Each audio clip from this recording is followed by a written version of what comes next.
पहली बात, महत्संगस्तु दुर्लभो। जिन संत महापुरुषों के दर्शन से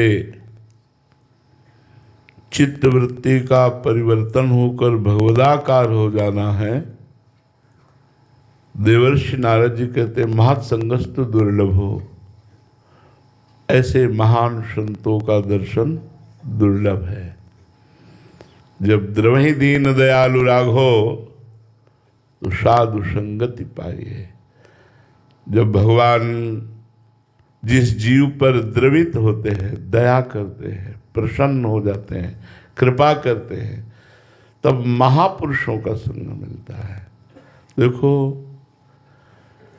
वेश धारण करना सहज है,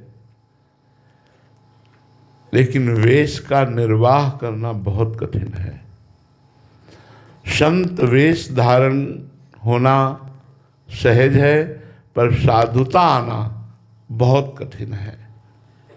जहाँ काम नहीं, क्रोध नहीं, लोभ नहीं, कामादिक मद दम्भ न जाके, तात निरंतर बस में ताके। जिसके कोई भी विकार नहीं है, जो सदैव भगवत चिंतन परायण रहता है, जिसकी दृष्टि में भगवान के सिवा अन्य कोई नहीं है, जो महान सहनशील है, जिसके हृदय में करुणा उमड़ती रहती है, जो जिसका चित्त भगवान में आसक्त है, जो भगवान के गुणगान का व्यसन रखता है, जो सदैव भगवान के चिंतन में ही मस्त रहता है, ऐसा भगवत प्रेमी महात्मा मिलना वास्तविक बात है, बड़ा दुर्लभ है। संत वेश में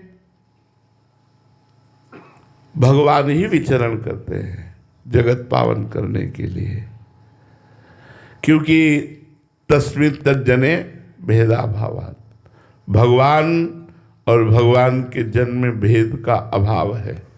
ब्रह्मविद ब्रह्मैव भवति, जो ब्रह्म को जान लेता है वो ब्रह्म स्वरूप ही हो जाता है। तो जितने महात्मा हैं ये सब ब्रह्म स्वरूप हैं। अब इनका जो दर्शन का फल है, तो सहज फल दर्शन का है कि पाप का नाश होता है केवल दर्शन मात्र से। संत दरस जिम पातक टरई, सहज फल है। अब अगर आपने उनके चरणों में श्रद्धा प्रकट कर ली और साष्टांग प्रणाम करके, अभिमान छोड़ करके, तर्क वितर्क छोड़ करके, विनयावनत हो करके उनके चरणों में बैठ गए और उनके मुख की ओर ताकने लगे, जैसे पपीहा आकाश की तरफ देखता है कब स्वाति बूंद टपके और मैं पीऊं, ऐसे कब ये महापुरुष बोले और मेरी श्रवणेन्द्री इनके वचनामृत का पान करे। अब उसका फल अलग है। दर्शन के फल मात्र का वर्णन पाप नष्ट हो जाना। संत का जब आदेश और उपदेश प्रारंभ होता है, तब चाहे जितना कोई नीच प्रवृत्ति का जीव हो, उसका परिवर्तन पक्का होगा, पक्का होगा, पक्का होगा। ये संत की पहचान है।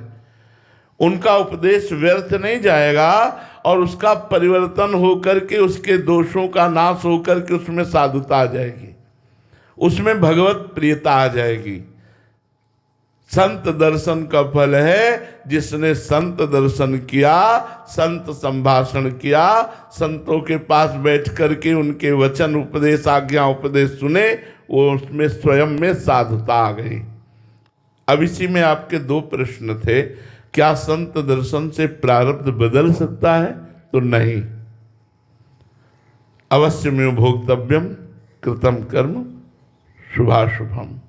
शुभ और अशुभ कर्म का जो फल प्रारब्ध है वो बदल नहीं सकता।